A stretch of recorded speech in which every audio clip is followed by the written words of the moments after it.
आज की कंट्रोवर्सी के बारे में हम आपको बता रहे थे। प्रधानमंत्री नरेंद्र मोदी को तीसरी पारी खेलने से रोकने के लिए विपक्षी दलों ने एक गठबंधन बनाया जिसका नाम है INDIA, जिसे इंडी भी कहा जाता है, लेकिन तालमेल इसके बीच में, इसके दलों के बीच में अभी भी नहीं।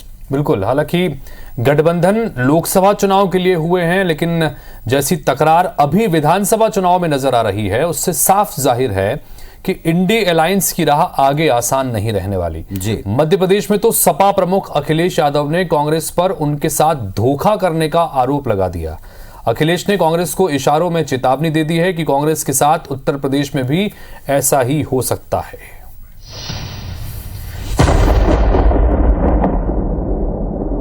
देखिए, अगर मुझे पता होता कि गठबंधन प्रदेश स्तर पे नहीं है तो मैं समाजवादी पार्टी के नेताओं को दिग्विजय सिंह जी के पास नहीं भेजता। अखिलेश यादव का यह गुस्सा फूटा है मध्य प्रदेश में कांग्रेस की ओर से उनके साथ की गई कथित धोखाधड़ी के बाद। अखिलेश का आरोप है कि कांग्रेस ने उनके साथ मध्य प्रदेश विधानसभा चुनाव में सीट शेयरिंग पर कई दौर की बातचीत के बाद धोखा दे दिया। दरअसल समाजवादी पार्टी ने मध्य प्रदेश में अपने प्रभाव वाली करीब 10 सीटों पर टिकट की दावेदारी जताई थी। सपा ने बीते विधानसभा चुनाव में बिजावर सीट जीती थी और 6 सीटों पर वो दूसरे नंबर पर रही, लेकिन कांग्रेस ने झटका देते हुए पहली सूची में ही सपा के कब्जे वाली बिजावर समेत सपा के प्रभाव वाली अधिकांश सीटों पर अपने उम्मीदवार डिक्लेयर कर दिए। कांग्रेस के इस कदम से अखिलेश यादव इतने खफा हो गए कि उन्होंने भी अपने उम्मीदवारों की सूची जारी कर दी है। अखिलेश ने इशारों में मध्य प्रदेश का बदला उत्तर प्रदेश में लेने की चेतावनी तक दे दी। अखिलेश की इस चेतावनी पर उत्तर प्रदेश के कांग्रेस प्रमुख ने भी तगड़ा पलटवार कर पार्टी के तेवर जता दिए। कांग्रेस पार्टी को साफ करना चाहिए था। मेरा मानना यह है कि अगर आपको सीट नहीं देनी थी तो समाजवादियों से बात नहीं करनी चाहिए थी, लेकिन ये सवाल ये है, क्रेडिबिलिटी का है कि अगर कांग्रेस इसी तरह का व्यवहार करेगी तो कौन उनके साथ खड़ा होगा। अब बात बनना या आगे बनाना ये तो राष्ट्रीय नेतृत्व का काम है। मेरा सुझाव देना या अपनी बात को कहना ये हम सबका काम है, और अपना काम तैयारी करना। जैसे मैंने उत्तर प्रदेश में कहा कि 80 सीट की हमारी तैयारी है, तो हम 80 सीट की अपनी तैयारी कर रहे हैं, काम कर रहे हैं। कांग्रेस के खिलाफ जाहिर हुई अखिलेश की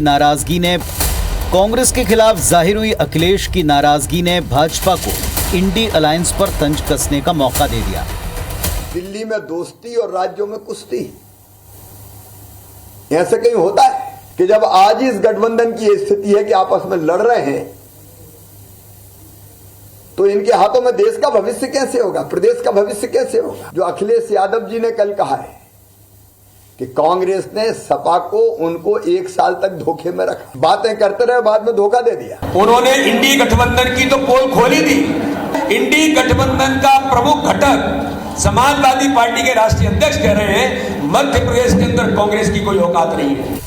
मामला तूल पकड़ने के बाद अब कांग्रेस अखिलेश को परिवार का सदस्य बता रही है और डैमेज कंट्रोल करने की कोशिश में जुट गई है। जो इंडिया गठबंधन है उसमें हम सब एक साथ हैं। उनका रुष्ट होना अपनी जगह है, वो थोड़े नाराज हैं, परिवार के लोग नाराज हो जाते हैं, हम उनको मना लेंगे, लेकिन हर बार गठबंधन पे सवाल, हर बार आगे क्या होगा पर सवाल उठा देना, मुझे लगता है थोड़ी राजनीतिक अनिवार्यता है। कांग्रेस भले अखिलेश को मना लेने का दावा करती हो, लेकिन अखिलेश ने जिस अंदाज में कांग्रेस को उत्तर प्रदेश में देख लेने की चेतावनी दी है वो इंडी अलायंस के भविष्य के लिए सही संकेत नहीं माना जा सकता। Election desk, IBC 24। तो कुल मिलाकर भले ही कांग्रेस का यहाँ ये दावा हो कि उनको मना लिया जाएगा, लेकिन जो तेवर हैं और जो देख लेने की चेतावनी है, ये क्या कांग्रेस पार्टी इतनी आसानी से सुलझा पाएगी? क्योंकि ये भी हमने अपने बार बार सरकार के इस मंच पर बताया है कि जब से इसकी मीटिंग शुरू हुई थी इस गठबंधन की, तब से सबसे बड़ा सवाल और सबसे बड़ा सेक्रीफाइस शायद कांग्रेस से ही मांगने की कोशिश की जा रही थी सीटों के फॉर्मूले पर, और अभी भी आगे इस पर सहमति बन पाएगी, एक बड़ा क्वेश्चन मार्क है। तो कुल मिलाकर जैसा कि आप लगातार पुनीत बता भी रहे हैं, मीटिंग हुई और हमने कई बार ये यहाँ पर इसी बुलेटिन में बताया भी है कि मीटिंग तो एक के बाद एक हो रही है, लेकिन जो सबसे महत्वपूर्ण है जिसके तहत गठबंधन आगे बढ़ेगा वो है सीट शेयरिंग का फॉर्मूला। वो जब तक क्लियर नहीं होगा तो इस तरह के तनातनी की खबरें हमेशा हर राज्य से निकल के आती रहेंगी। बहरहाल हम सरकार में हर रोज एक सवाल पूछते हैं और उस पर जनता की राय भी जानते हैं। और इसी से जुड़ा हमारा आज का सवाल है कि क्या मध्य प्रदेश में सपा कांग्रेस का यह विवाद 2024 में इंडी गठबंधन को भारी पड़ने वाला है? हाँ या ना में आप अपने जवाब IVS24 के सोशल मीडिया प्लेटफॉर्म पर दे सकते हैं। जो भी आपकी राय से बना नतीजा होगा, परसेंटेज होगा, इसी बुलेटिन को खत्म करने से पहले हम आपके साथ साझा करेंगे। सवाल है, मध्य प्रदेश में जो सपा कांग्रेस का विवाद है, क्या अगले वर्ष 2024 में इंडिया गठबंधन या इंडी गठबंधन पर असर डालेगा? क्या भारी पड़ेगा? आपके जवाब का इंतजार है।